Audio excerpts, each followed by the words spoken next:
So far, we've seen how some of the techniques for ordinary derivatives carry over when we're dealing with functions of many variables. For example, we've seen how the product rule and the quotient rule and the chain rule change when we deal with functions of more than one variable. Today we're also going to look at another method that we've learned for functions of one variable, the Taylor series expansion, and see how that changes when we deal with more complicated functions.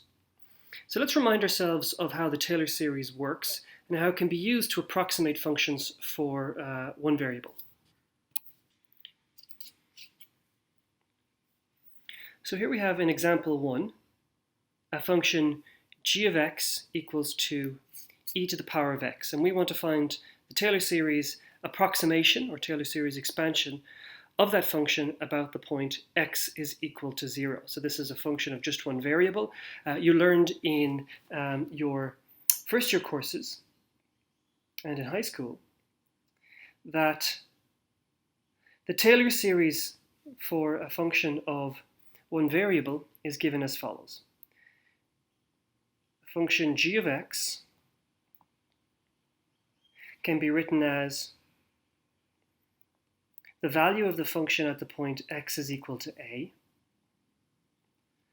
plus 1 over 1 factorial times the derivative of that function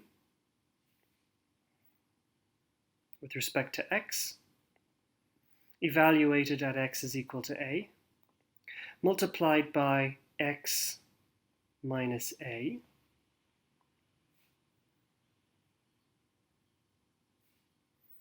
plus 1 over 2 factorial d squared g dx squared, again evaluated at x is equal to a, multiplied by x minus a squared.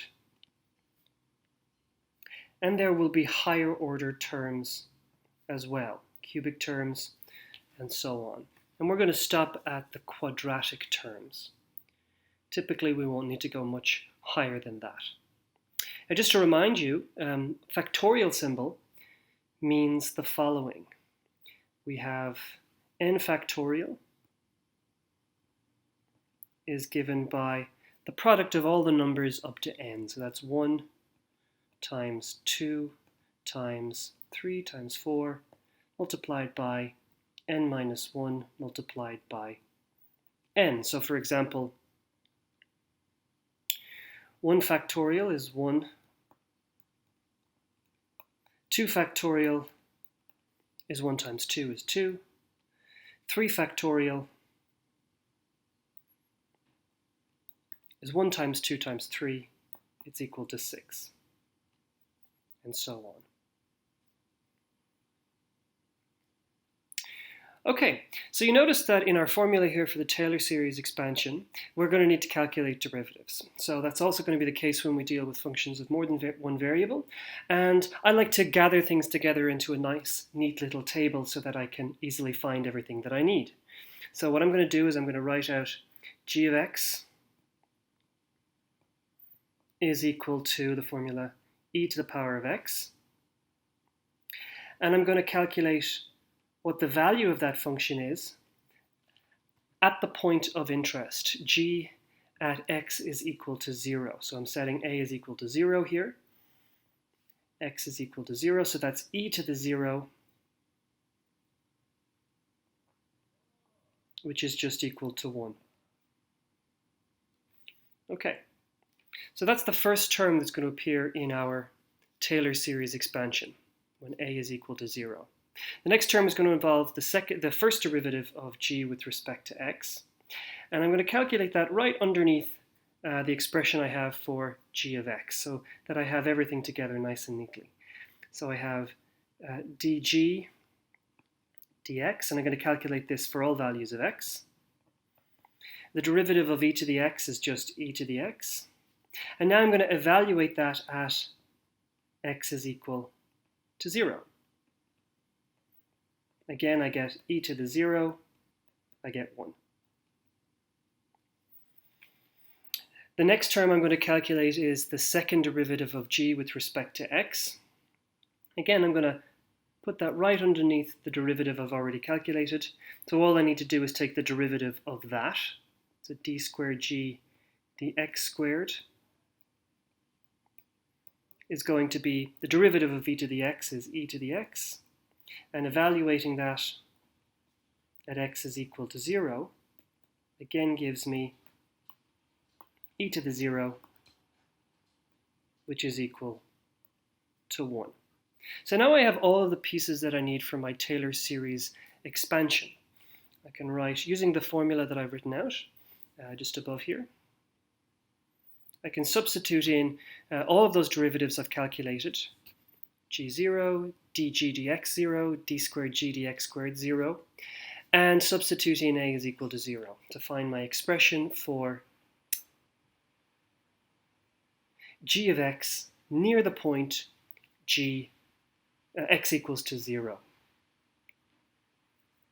So we have g of x is equal to g of 0, which we've calculated and found is equal to 1, plus 1 over 1 factorial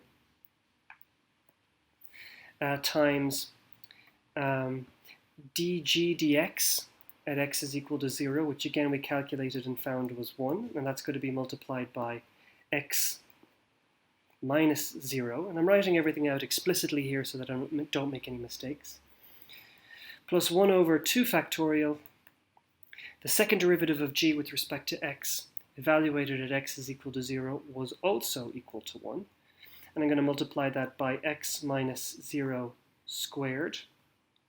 And I'm going to put plus dot dot dot here, because I'm not going to explicitly calculate the higher order terms, but the Taylor series expansion, technically speaking, would involve all of those terms. So I can tidy things up a little bit here now. I've got 1 plus 1 over 1 factorial, well that's just 1 times x, plus 1 over 2 factorial, well 1 over 2 factorial is 1 over 2 times x squared, and again I've got higher order terms that I'm not going to explicitly calculate. So this is the Taylor series expansion of the function e to the power of x about the value of the function, the value of the variable x equals to 0. There's a couple of things to bear in mind. First of all, if I was to include higher and higher terms, these terms that I have represented by the dots here, that would involve calculating higher order derivatives of g, and it would mean that my function approximation becomes more and more accurate. If I was to leave out those terms here, I wouldn't have the Taylor series expansion, I would have an approximation, the Taylor series approximation to the function, to some certain accuracy. And again, the more terms I include, the more accurate that becomes. Okay, we're ready now to take a look at how the Taylor series changes when we deal with functions of more than one variable. So scroll back up to the boxed text here.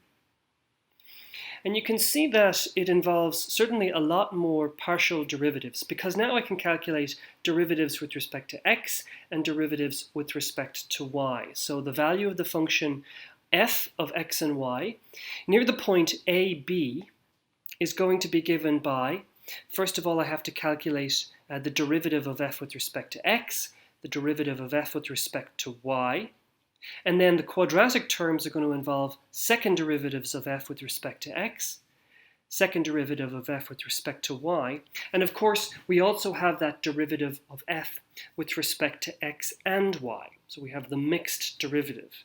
Now, one of the things that we learned in the first lecture was that for most functions that we'll be dealing with in this course, it doesn't actually matter what order you take the derivative in. So you could take the derivative of f with respect to x and then y, or the derivative of f with respect to y and then x. And so we actually have two different ways of calculating d squared f dx dy.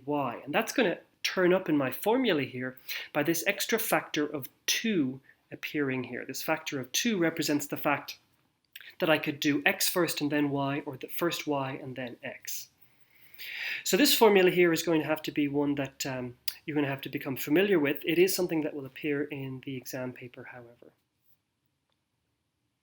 And just like in the Taylor series expansion for a function of one variable, there will be higher order terms, and you can calculate those. They do follow a pretty simple pattern, and you can think about what that pattern might be. But for the purposes of this course, most of the time we will only need to deal with terms up to quadratic order. So let's take a look at an example of the Taylor series for functions of two variables in example 2.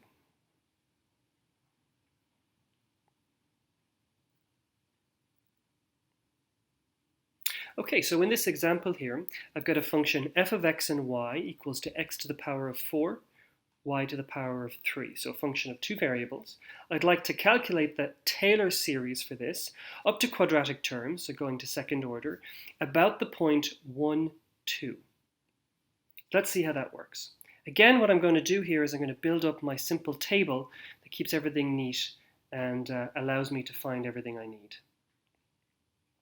The first term is going to be the value of the function at the point a equals to 1, b is equal to 2, or x equals to 1, y equals to 2. So I've got f of xy, let me write out what the function is equal to x to the power of 4, y to the power of 3. And that's going to give me that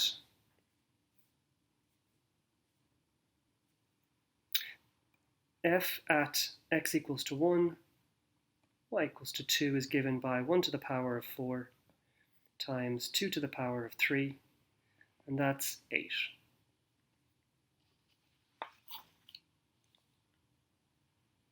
So that's the first term in our expansion. The next term is going to involve the partial derivative of f with respect to x. So I'm going to use the shorthand notation f with a little subscript x here.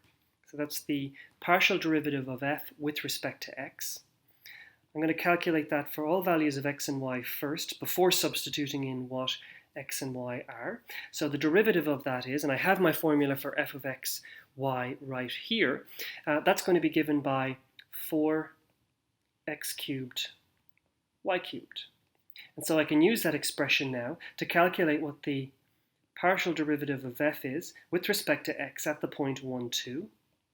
It's going to be given by 4 times 1 cubed, y is equal to 2 cubed. So it's going to be 4 times 8, which is 32.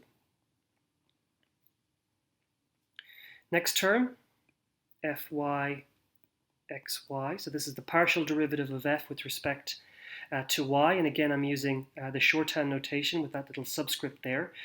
So what I'm going to get here is x to the power of 4 times the derivative of y cubed, which was 3y squared. So let me pull that factor of 3 out the front. X to the power of 4, y squared. And evaluate that now at the value x equals to 1, y equals to 2. So substituting in those values, I get 3 times 1 to the power of 4 multiplied by 2 squared is equal to 3 times 4, which is 12. So those are the first 3 terms, or the first 3 function values that we're going to have to calculate. To go to quadratic order, I'm now going to need to calculate the second derivatives of f. So that's going to involve the second derivative of f with respect to x. So that's fxx, fyy, and of course the mixed derivative, fxy. So let's start off with the second derivative of f with respect to x. fxx.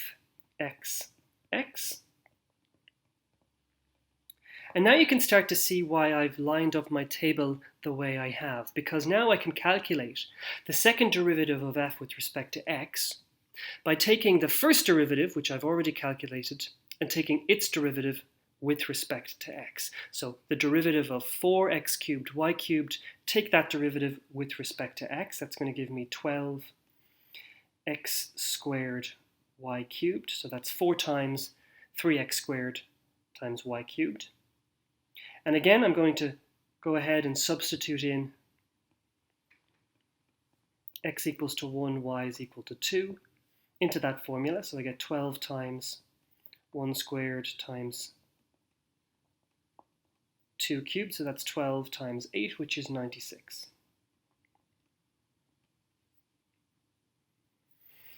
The next term I need to calculate is the second derivative of f with respect to y, fyy.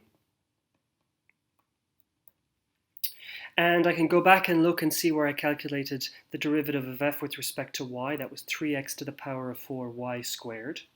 And take that derivative, so I'm going to get 3x to the power of 4 times 2y, or 6x to the power of 4 times y. Evaluating that at 1, 2, then gives me 6 times 1 to the power of 4 times 2, which is 12. And the last term I need to calculate, the last partial derivative I need to calculate, is f with respect to x and y. Now remember, with partial derivatives, mixed partial derivatives, I have a choice. I can either calculate x first, the derivative with respect to x first, and then the derivative with respect to y, or I can calculate the derivative with respect to y, and then the derivative with respect to x. But we saw that for most well-behaved functions, it actually doesn't matter what order you take those derivatives in. So I'm going to calculate the derivative of f with respect to x and y.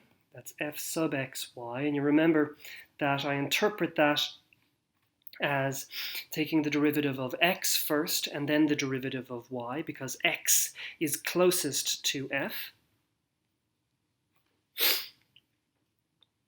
So I've already calculated what the derivative of f is with respect to x. That's 4x cubed y cubed. And now I'm going to take the derivative with respect to y. So the derivative with respect to y of that function is 4x cubed times 3y squared, or 12x cubed y squared. Now remember, of course, it doesn't matter what order I take those derivatives in, I should still get the same answer. So you can check yourself that taking the derivative of y first and then x gives you the same expression.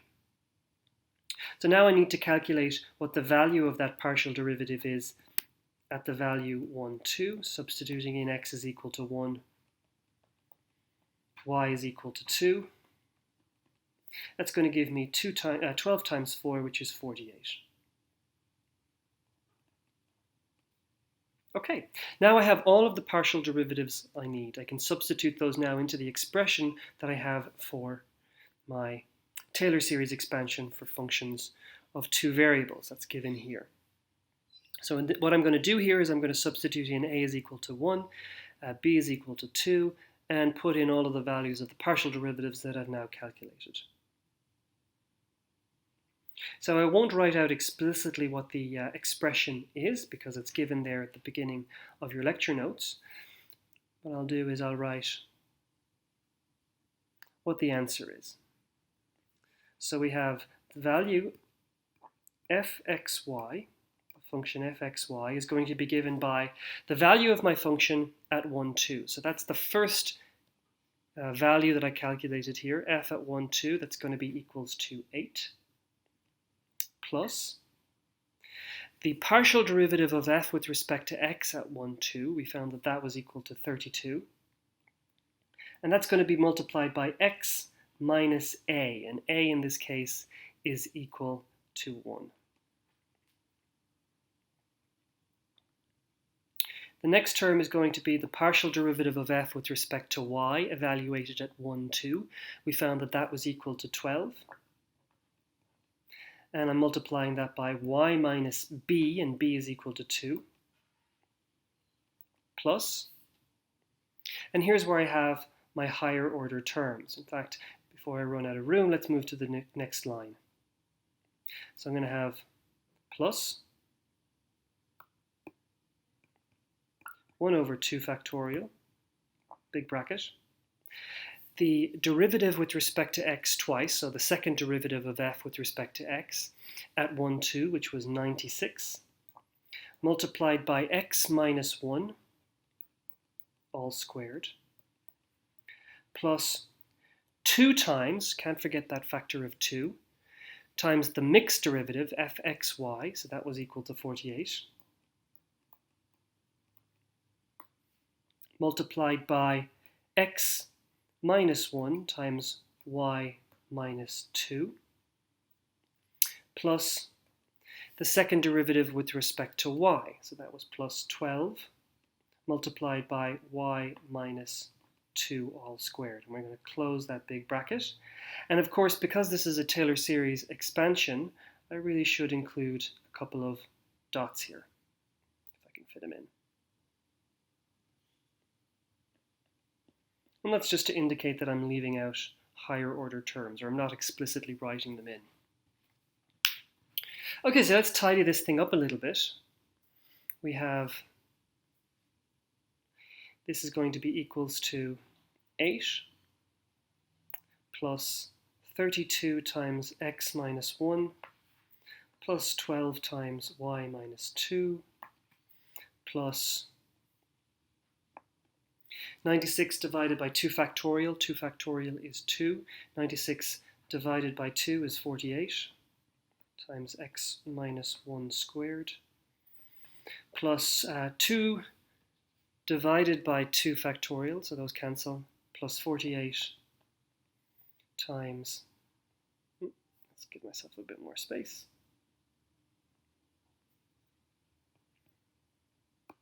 plus 48 times x minus 1 times y minus 2, plus the last term was 12 divided by 2 factorial, which is 6y minus 2 squared, plus terms that I'm not going to explicitly write out.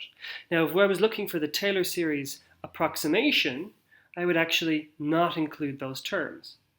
And I would, of course, have to write that this is actually an approximation. That equality sign doesn't belong there. I should really have an approximately equals to sign, just to indicate that this is not exactly equal to this thing.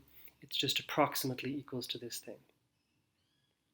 So I could keep going, of course. I could multiply out all those terms and tidy them up, but there's not really much point in going any further here. This is about as far as I need to go in these kinds of questions.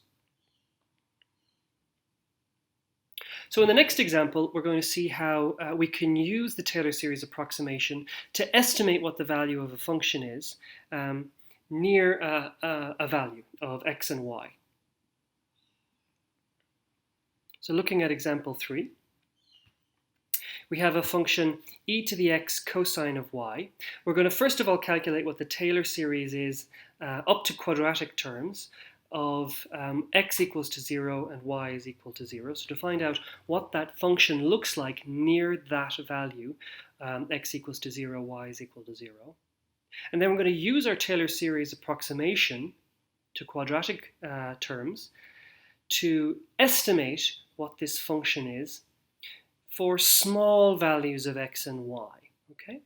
So remember that the Taylor series approximation works well when we're close to the value that we're expanding around, x equals to 0, y equals to 0. So the values of x is equal to minus 0.1, y is equal to 0.2. That's quite close to 0, 0. Okay, let's go through the same process again, and I'll go through it a little bit quicker this time because we've seen it already. So we have the value of our function f of x, y is equal to e to the x cosine of y. I'm going to start off my little table here with that formula. And then I'm going to substitute in the values of x and y I'm interested in. So x equals to 0, y is equal to 0. So that's e to the 0 cosine of 0. E to the 0 is 1. Cosine of 0 is 1. So that's equals to 1. My partial derivative with respect to x is going to be partial derivative of e to the x is e to the x. And evaluating that at 0, 0 again gives me e to the 0 cosine of 0, which is 1. Partial derivative with respect to y, the derivative of cosine of y is going to be minus sine y. So evaluating that at the value x equals to 0, y is equal to 0 gives me minus e to the 0 sine of 0, and sine of 0 is 0, so this term is 0. Now I'm on to my second order partial derivatives, fxx.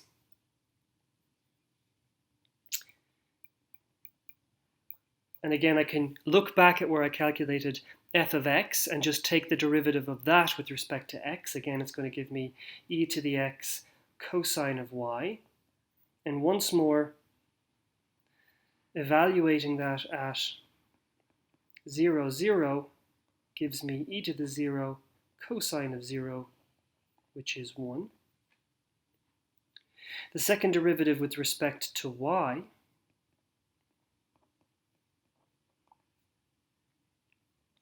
is equal to, so looking back at where I calculated the derivative with respect to y, I'm going to take the derivative again with respect to y to give me minus e to the x cosine of y. And evaluating that at 0, 0 gives me minus e to the 0 cosine of 0, which is equal to minus 1. Last partial derivative, mixed derivative, derivative with respect to x and y. Again, doesn't matter what order you take it in because this is a well-behaved function. There's no discontinuities involved. So I'm going to choose to take the derivative with respect to x first, this one here, and then take the derivative of that with respect to y. So that's going to give me minus e to the x sine of y. And evaluating that at 0, 0 gives me minus e to the 0 sine of 0, and sine of 0 is 0. So that term is also going to be 0. So once again, I've gathered all of the partial derivatives and function values that I need, 1, 1, 0, 1, minus 1, 0, and I can substitute those straight away into my expression for the Taylor series expansion. So the first term will be f at 0, 0, and we found that that was equal to 1.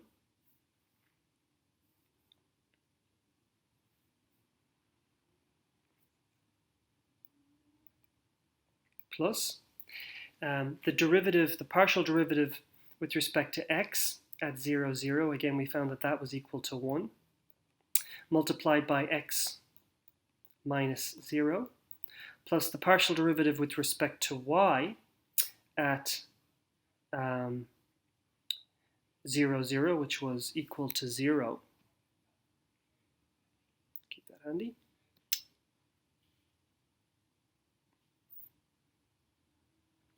So I don't need to include that term because it just equals to 0. Plus the higher order term. So I have to remember to include my 1 over 2 factorial, which of course is just 1 over 2. Open bracket. First thing I need to do is calculate, or is to stick in the value of fxx at 0, 0, so that was also equals to 1, multiplied by x minus 0 all squared, plus a factor of 2, can't forget that factor of 2, multiplied by fxy, the mixed derivative, but that was equal to 0. So in fact, I don't need to include that term. Plus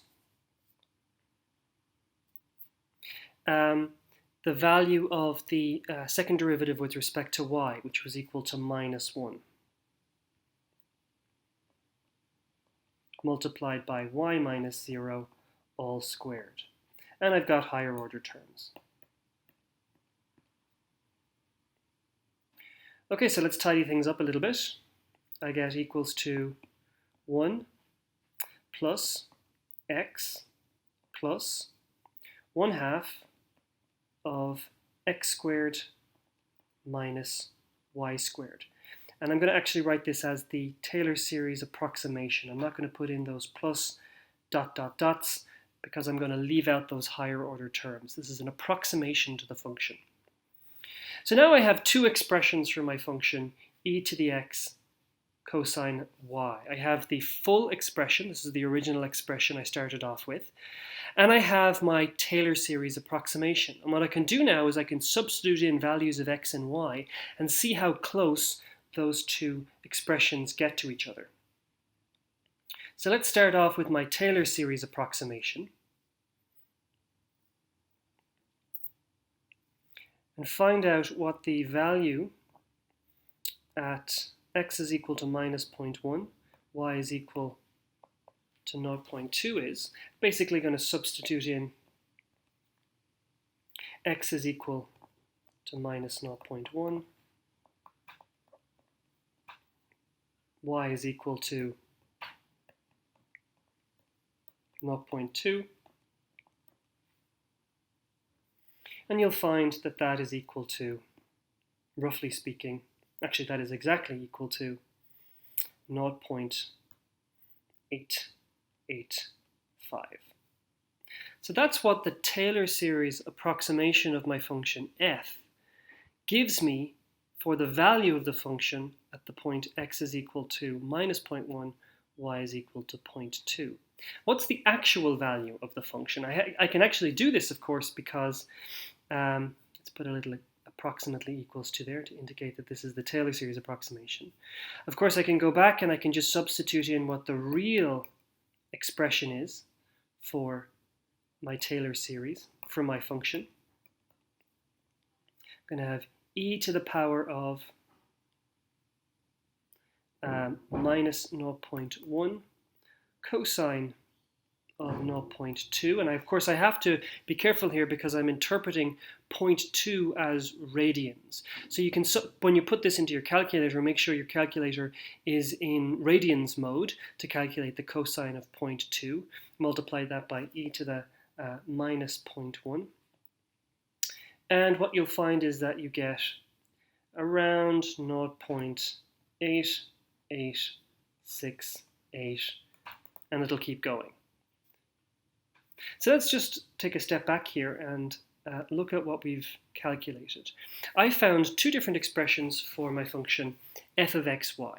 There was the original expression, which was given by e to the x cosine y, and I also found my Taylor series approximation to quadratic order that was given by this expression right here. When I substitute in some small value of x and y, that is, values of x and y that are close to the original point I expanded around, 0, 0, then I get an approximation to that function near that point. So it's 0.885. It's quite close to the true value of the function, 0.8868. Now, you might expect that if I was to include, for example, higher order terms here in the Taylor series expansion, this approximation would get better. You might also expect that as I look at smaller and smaller values of x and y, that is, get closer and closer and closer to the point where I'm expanding my function around, that approximation would also get better. That is, that these two values would get closer to one another.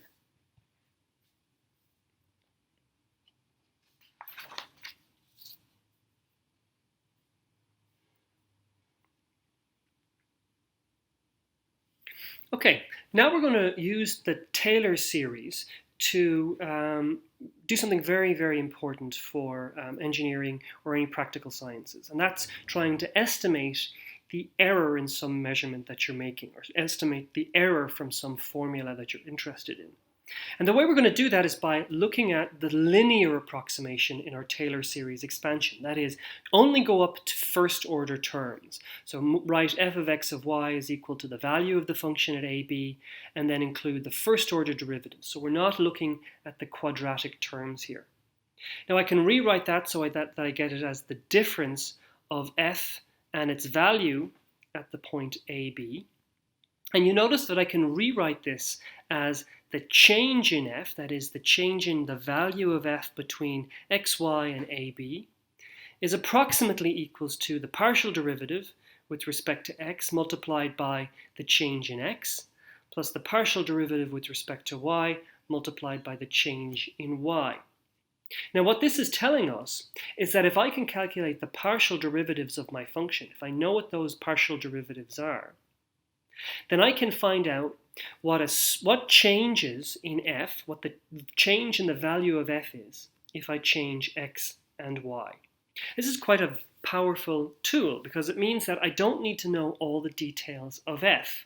All I need to know is what is the change in x, what is the change in y, and what is the slope of my function f with respect to x and the slope with respect to y. Given those pieces of information, I can estimate what the change, or the error if you like, of f is given changes in x and y. So let's look at an example of that, example 4. So here we have a temperature, x squared plus y cubed. Let's say that we want to find out what the change is, or the error is, in the temperature T if I have a small change in x and a small change in y. So I'm going to use the formula. Delta T is approximately equal to the partial derivative of t with respect to x times the change in x plus the partial derivative of t with respect to y times the change in y. And what I mean by the partial derivatives here is the values of the partial derivatives at the value x equals to 1, y is equal to 2. So I have my expression for t of x and y. I can calculate what the partial derivative is.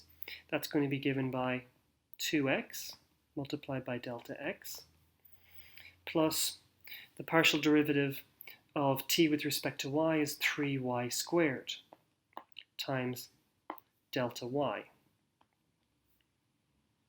Okay, so this is the change in t given a change in x and a change in y. And I need to substitute in what the values of x and y are here. So x is equal to 1, y is equal to 2, so I get 2 times 1 is 2. And I, of course, also need to substitute in what the change is. So 2 times 1, delta x is equal to 0.1, plus 3 times y is equal to 2 squared, and delta y was equal to minus 0.3. So I can put that into my calculator. I get equals to 2 times 0.1 is 0.2 plus 3 times 4 times 0.3 is minus 3.6. So the overall answer is minus 3.4. Okay, so what we've done here is we've said, let's say I make an estimate of the value of the temperature at the point x is equal to 1, y is equal to 2. And afterwards I find out that actually I put in the wrong value of x and y. I really should have put in x is equal to 1.1 and y is equal to 1.7. That is, x has been changed by plus 0.1 and y has been changed by minus 0.3. I've decreased y by 0.3 and increased x by 0.1. The question then is, what is the value, the new value, of the temperature T? Now what I could do, of course, is substitute in those new values of x and y into my expression for T of x and y. But the question is, what happens if I don't have the formula for T of x and y? Then I can use this expression to calculate what the approximate change in the value of the temperature is. So it's a very good way of calculating quickly what changes in a function are due to changes in the variables. Now, of course, in real-world situations, we usually don't know exactly what the error is. Sometimes we have an idea only of what the biggest possible error is, but we don't know whether or not it's plus or minus or the exact magnitude of the error is. So we're going to have to use a slightly different formula to deal with situations like that. So let's look at example 5. And you see that we've changed our formula here. Let's say that I only know a range of possible values of x. I know that it's equal to x plus or minus some delta x and y plus or minus some delta y.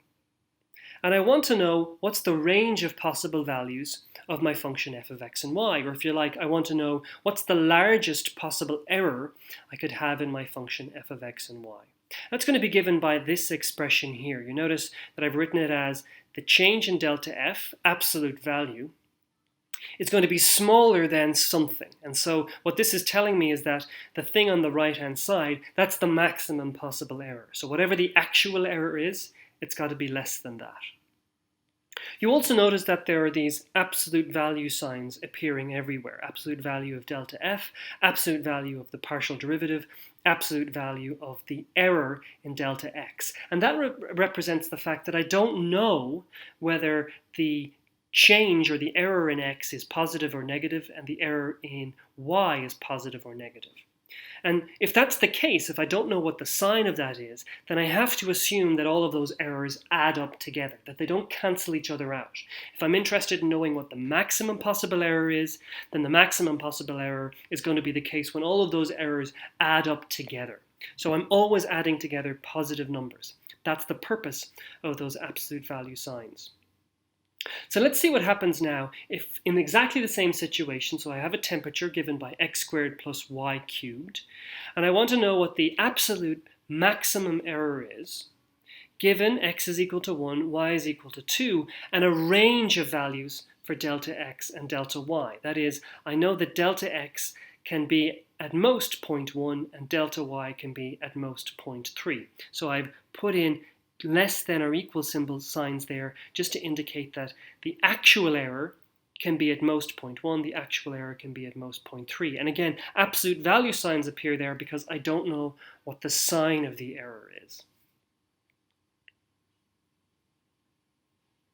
So I'm going to use my formula for the maximum absolute error. So that's going to be delta t, absolute value, less than or equals to absolute value of the derivative with respect to x multiplied by absolute value delta x plus absolute value of the derivative with respect to y times delta y. And those partial derivatives, we've already calculated them. Partial derivative with respect to x is 2x. And the derivative with respect to y is 3y squared. And now I can start to substitute in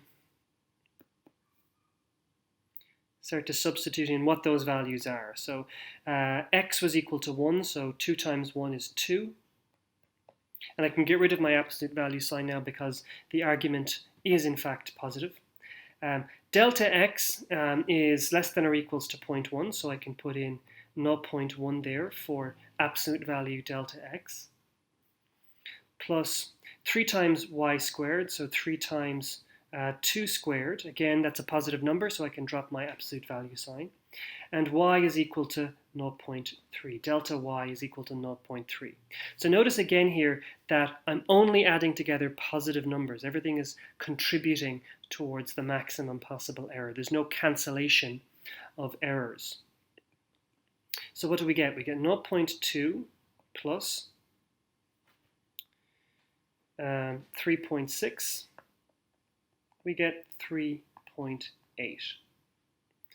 So that's actually the absolute maximum error. Notice that the error that I had in the last example was minus 0.34, and that has a magnitude that's smaller than the maximum possible magnitude, 3.8.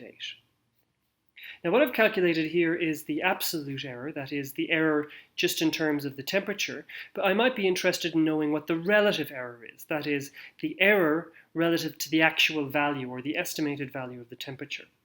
So this is the absolute error.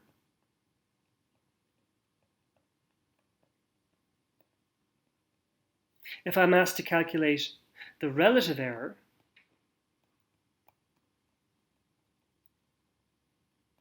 then I'm interested in knowing what is the error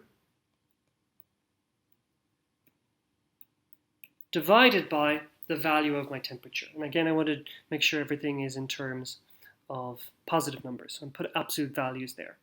So delta T I found was equal to 3.8. I need to calculate what my temperature is, T, at the value x is equal to 1, y is equal to 2. So I substitute that in to the expression that I had for T, x squared plus y cubed. So that's going to be equal to 1 plus 8 is 9. So I have 3.8 divided by 9, which is about 0.42. That's the relative error in my temperature, given the errors in x and y. Now the last thing I could be asked to calculate is the percentage relative error. And that's just going to be related to the relative percentage error multiplied by 100%. So the percentage error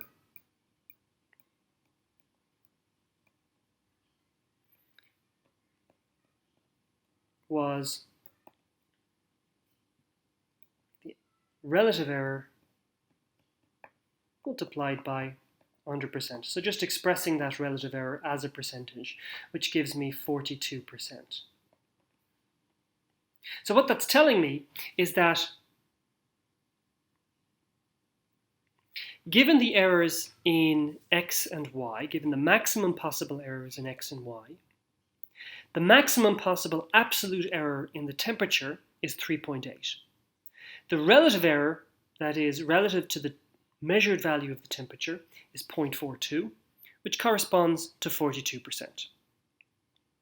Let's look at another example of estimating errors using the Taylor series approximation to linear order. Example 6. So in this example, I'm given a formula for the volume of a cone. It's given by 1/3 pi r squared h. I'm given values or estimates of the value r and the value of h, 5 centimeters and 3 centimeters. But I'm told I only know those values to the nearest millimeter. That is, there's an error in my estimate of r and h. So the first thing I need to do is to figure out what is the error. I'm only told that it's given to the nearest millimeter. So what is the error in those measurements? Well, in fact, it's going to be given by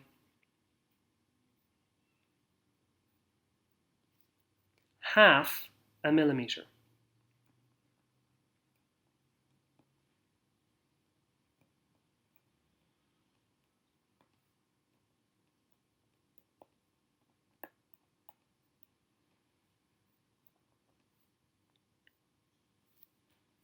The error, if I'm given something to the nearest millimeter, the error is half a millimeter. Now you might have thought, well, actually it should be an error of a millimeter, right? If I know it to the nearest millimeter, I could be out by a millimeter.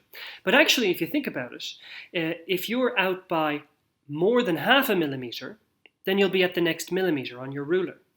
So in fact, the biggest error that you could be making is half a millimeter.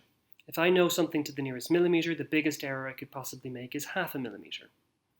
Okay, so I know what my errors are, and I've expressed them in terms of millimeters. But you notice that r and h have been expressed in terms of centimeters.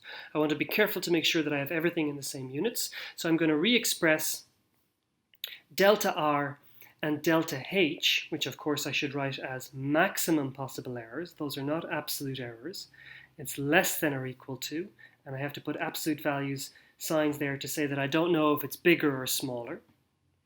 I want to express those in terms of centimeters, so that's 0.05 centimeters and 0.05 centimeters. So those are the maximum possible errors in r and h in centimeters. Okay, now I'm ready to use my formula, my Taylor series expansion for the error in my cone volume. So delta V, absolute value, because I'm looking for the absolute maximum error, is less than or equals to absolute value of the partial derivative of V with respect to R times absolute value delta R plus partial derivative of v with respect to h times absolute value delta h. So the partial derivative of v with respect to r is one third pi times the derivative of r squared is 2r h multiplied by delta r plus absolute value of the partial derivative of v with respect to h, which is 1/3 pi times r squared times delta h. And now I have everything in terms of r, h, delta r, and delta h, and I can substitute in what those values are. So that's going to be equals to, and notice that everything now is positive numbers, so I can get rid of my absolute value signs. I've got 2/3 pi times r, which was 5, h, which was 3, and delta r, the maximum error in delta r was 0.05 centimeters, plus 1/3 pi r was 5 squared, times delta h, which was 0.05 centimeters. And now everything is expressed in terms of centimeters, so I can write the volume as centimeters cubed. So I have all of those numbers now. I can substitute them in, put them into my calculator, and what you'll find is that you get an approximate error, or maximum absolute error, of 2.87 centimeters cubed, and that's the absolute error.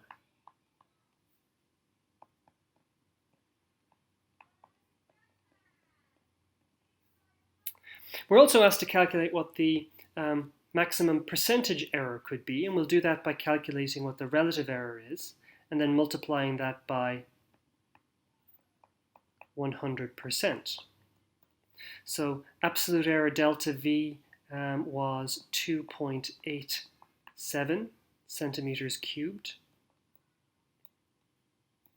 The value of V, given that R is equal to 5 centimeters and H is equal to 3 centimeters, just substitute that into the expression for V, and I'll let you show that that's equal to 78.54 centimeters cubed, or something like that.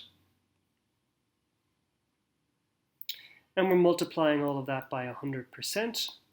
And when you put that into your calculator, you'll find that the maximum percentage error is 3.7%. So what that's telling me is that if I want to calculate what the error in my estimate of the volume of the cone is, given that I know the radius and the height of the cone to the nearest millimeter, it tells me that I can calculate it to an absolute maximum error of about 2.87 centimeters cubed, or compared to the actual or the measured volume of the cone, it tells me that it's about of a 3.7% error.